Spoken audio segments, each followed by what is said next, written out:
குருவாய் வருவாய் அருள்வாய் குகனே.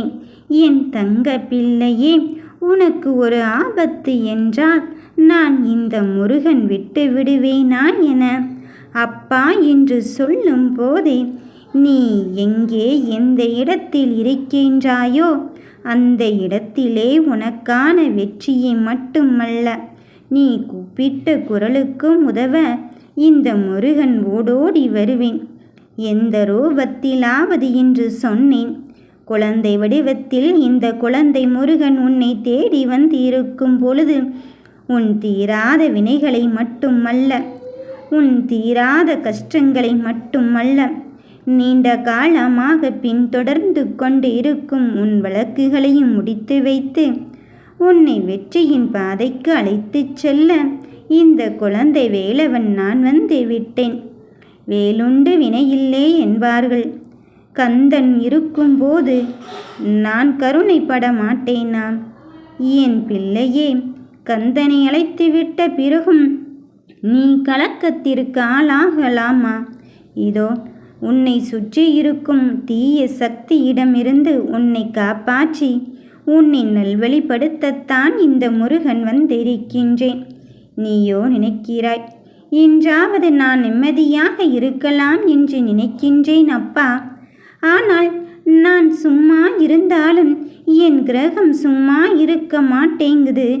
ஏனென்றால் எந்த ரூபத்தில் எப்படி பிரச்சனை வருகிறது என்று எனக்கே தெரியவில்லை. நான் அமைதி காத்தும் பொறுமை காத்தும் யாருடைய வம்புக்கும் தும்புக்கும் போகாமல் நான் உண்மையாக இருந்து கொண்டு இருக்கும் வேளையிலும் எப்படித்தான் என் பிரச்சனை வருகிறது என்று தெரியவில்லை. எனக்கு மட்டும் இந்த வேதனை வந்து கொண்டு இருக்கின்றதே. இதை எப்படி அப்பனே நான் தீர்க்கப் போகிறேன் என்று சொல்கிறாய்? அப்பனே, மாயை நிறைந்த உலகத்தில் என்னை மாயை வலையில் சிக்கி தவிக்க பலரும் சூழ்ந்து கொண்டு இருக்கும் இந்த வலையிலிருந்து நான் எப்படி மீட்டெழப் போகிறேன் என்று நீ நினைக்கின்றாய். காலத்தின் அருமை அறிந்த உனக்கு உன் வினைகளையும் அறிய வைக்கத்தான் போகிறேன்.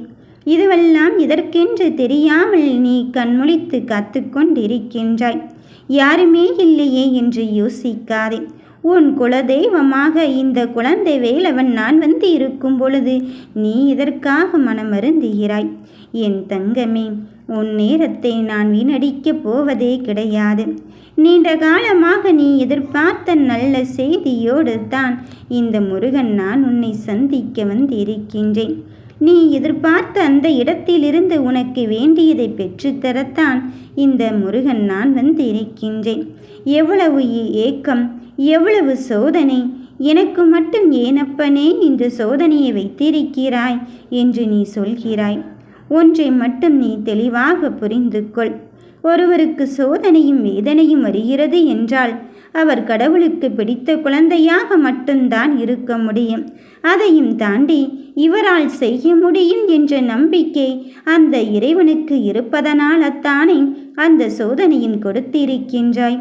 அப்படித்தான் என் பிள்ளையே, என் மிக மிக அருகில் இருக்கும் என் செல்ல பிள்ளையே, இந்த குழந்தை முருகன் உன்னை கஷ்டப்படுத்த விட்டு விடுவேனா? என் தங்கமே, உன் மனதில் இருக்கின்ற ஆசை உனக்கு நிலையானதாக இருக்கிறதா? அல்லது கஷ்டங்கள் வந்தவுடன் எனக்கு இந்த ஆசை வேண்டாம் என்று நீ சொல்லிவிடுகிறாயா என்பதை பார்ப்பதற்கான ஒரு குழந்தைத்தனமான விளையாட்டோடு தான் நான் உன்னிடம் நெருங்கி வந்து இருக்கின்றேன். நீ எதற்கும் அவசரப்படாதே, எதற்கும் பதற்றப்படாதே. உன்னுடைய ஒவ்வொரு நிலையையும் நான் செதுக்கிக் கொண்டு உன்னை இறுதி வெற்றிக்கு அழைத்து விட்டேன். இனி அடுத்த படியை எடுத்து வைப்பது உன் வெற்றி கிரீடத்தை நீ தலையில் ஏற்றுவதாகத்தான் இருக்கும். இந்த அப்பனானவன் இருக்கும்போது உனக்கு மாற்றத்தை நான் கொண்டு வர மாட்டேனாம். உன் சந்தோஷம் நிறைந்த விஷயத்தை மகிழ்ச்சிகரமான தருணத்தோடு உனக்கு சொல்வதற்காக வந்திருக்கின்றேன். நடப்பது எதுவாக வேண்டுமானாலும் இருப்பினும் நீ இந்த கடம்பனிடம் உன் பாரத்தை போட்டிவிடு. நான் உனக்கான வெற்றி செய்தியை உன்னிடத்திலே கொண்டு வந்து சேர்க்கத்தான் போகிறேன். சோதனை நிறைந்த உலகத்தில் உன் சோதனைக்கான தேர்ச்சியை நீ பெற்றிருக்கும் பொழுது நீ எதற்கும் மனம் வருத்தப்படாதே. என் தங்க பிள்ளையே, மன வலிமையோடு போராடி கொண்டிருக்கின்றாய். யாருமே இல்லையே என்று தவிக்காதே. உனக்கு உறுதுணையாக இந்த முருகன் இருக்கும் பொழுது நீ எதற்காக வருத்தப்படுகிறாய்? உன்னை நீ நம்பிக்கொண்டால்தானே உன் பொறுப்புகளிலும் வெற்றியை பெற முடியும். நீ நம்பினால் மட்டும்தானே உன்னை மற்றவர்கள் நம்பிக்கொள்வார்கள். அதனால் மற்றவர்கள் முன் நீ உன்னையே தரம் தாழ்த்தி கொள்ளாதே. உனக்கென்று சுய வெறுப்பு எப்படி இருக்கிறதோ அதை போல தன்மானம் என்று ஒன்று இருக்கு. அதை மட்டும் விட்டு விடாதே. எதையுமே பொறுமையோடு தேடு. நிச்சயம் உனக்கானது உன் வெற்றி உன் கரம் பற்றத்தான் போகிறது. பொறுமையோடு இருப்பேன் என்ற நம்பிக்கையில் நான் உனக்கான பொறுப்பை கொடுத்திருக்கின்றேன். ஆனால் எந்த தருணத்திலும் எந்த கடினமான பாதையிலும் உன் கொள்கையை மட்டும் உன் நல் பண்புகளை மட்டும் யாருக்காகவும் தியாகம் செய்யாதே. எதை வேண்டுமானாலும் தியாகம் செய். பணத்தை தியாகம் செய்கிறேன், என் முடிவை தியாகம் செய்கிறேன் என்றெல்லாம் நாம் செய்து கொண்டிருக்கலாம். ஆனால் என் கொள்கையை விட்டுத்தான் உன்னிடத்தில் நான் நட்பெயர் வேங்க வேண்டும் என்று நினைத்து விட்டால் அது வேண்டாம் என் கண்ணின் மணியே. அது உன்னையே இழந்ததற்கு, உன் மீது நீயே நம்பிக்கை இழந்ததற்கு சமமாகும். அதனால் உண்மையை மட்டும் எப்பொழுதுமே நாம் நேசித்து கொண்டு இருப்போம். எந்த இடத்தில் இருந்தாலும் நாமாகவே இருக்க பழகிவிட்டால் யாரும் எந்த தீய எண்ணத்தோடும் நம்மை பழக முடியாது. பொய்மையை சில சமயம் நாம் கண்டு கொண்ட பிறகும் ஐயோ நமக்கு மட்டும் இப்படி வருகிறதே என்று நீ சிந்திக்க வேண்டாம். உன்னை அங்கு தீய சக்தியிடம் மாட்டி விடுவதற்காக பலர் வேளையில் நடந்து கொண்டு இருக்கலாம். ஆனால் அவரை அடையாளம் கண்டு கொண்ட பிறகு எப்படியாவது பழிவாங்கியே தீர வேண்டும் என்று என் செல்ல பிள்ளையே நீ அப்படி நம்பவே வேண்டாம். ஏனென்றால் அது என் பிள்ளைகளுக்கான அழகு அல்ல. நீ எப்படி இருந்தாலும் அவர்களை மன்னித்து விடு. அவரை பிடிக்கவில்லை என்றால் அவரிடமிருந்து நீ நகர்ந்து கொண்டிரு. அதில் ஒன்றும் தவறில்லை. நான் உனக்கான வெற்றியை நான் தருவதென்று முடிவெடுத்து விட்ட பிறகு இந்த கந்தனும் முருகனும் உன்னை சுற்றி சுற்றி வந்து கொண்டு இருக்கும் பொழுது நீ மனமருந்தாதே. அமைதியை விட இங்கு மேலான ஆனந்தம் என்ன இருக்கின்றது? அந்த அமைதிக்காகத்தானே இவ்வளவு பெரிய போராட்டம்.